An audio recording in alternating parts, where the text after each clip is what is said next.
メスがね、なんかそう、まあどっか行っちゃった。いや、中に入ったんだよね。中に入っちゃった。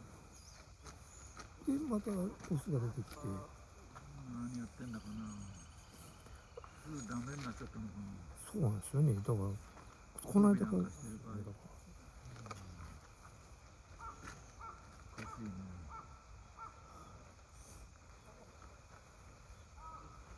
途中でやめちゃったのかな。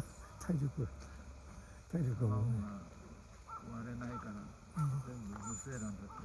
ああ。